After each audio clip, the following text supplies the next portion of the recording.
So this is where things kind of take that turn, which is very cool. You know, you're speaking on stage about keto and fasting, intermittent fasting, supplements, right? The majority of like how to get optimal health, your story of your health, right? But I know that recently you just got up on stage and started talking about your childhood history, and you became super transparent. And it seems like things just went to a whole new level, just again, you know. Why did, at this point, did you decide to share something so special, and what was that? Yeah, it's been hard for me to, I mean, one, because of, bullying and just some chaos in my childhood, it was very difficult. I've kind of like blocked it out to some degree, and it's been hard. Like I said, I was probably 100 pounds overweight.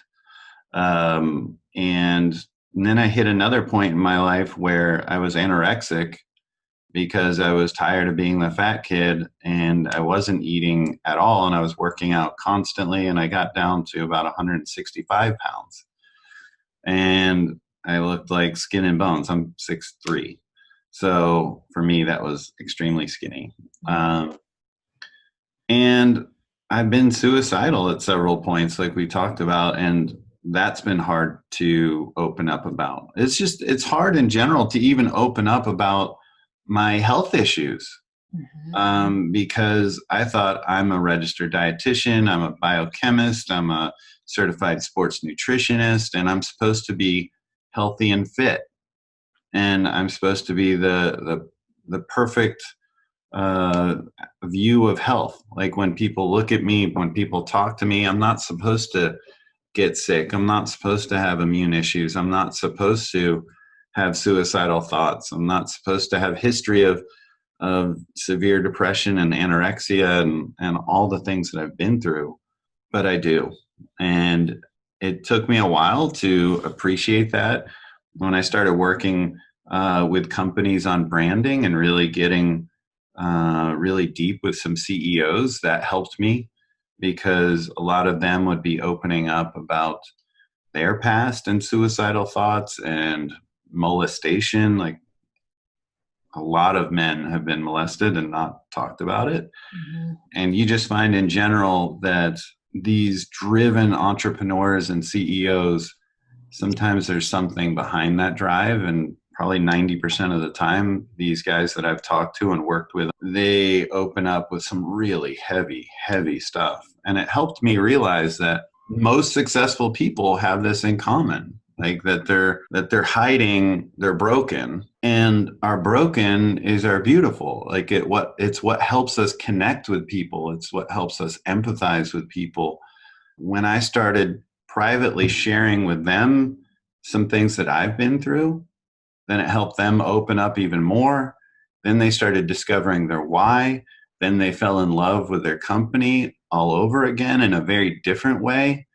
It's awesome. And then that helped me like I can tell my truth. I can be authentic, and I can connect over that, and really on a deep level, and really change people, because everyone out there is broken too. You look at someone who's skinny, like maybe they've been bullied for other reasons. Maybe they're skinny because, they have an eating disorder. Like, some people, I know people in the fitness industry that, look like amazing bodies, but they have body dysmorphia and they're, eating disorders. And everyone's had their cross to bear. Everyone's been through some type of hell.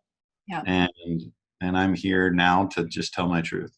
Well, and I think that's the beautiful thing isn't it funny how what you were kind of keeping in was the one thing that everyone wants to hear, right? With the way social media is now, like we know when there's filters on stuff. We know when, you've got just altered images and certain angles and looking perfect. Like we don't want to see perfection. We want to see real, raw truth and the soul of a human. I think that's where we connect to. Like you're a deep person.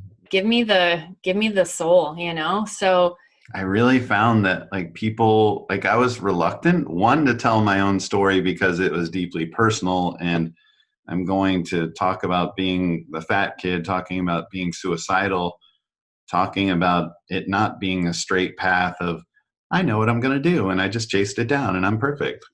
And, like you're kind of used to presenting, it really struck a chord with everyone that I talked to. And I had other people come up to me and tell me they've been suicidal.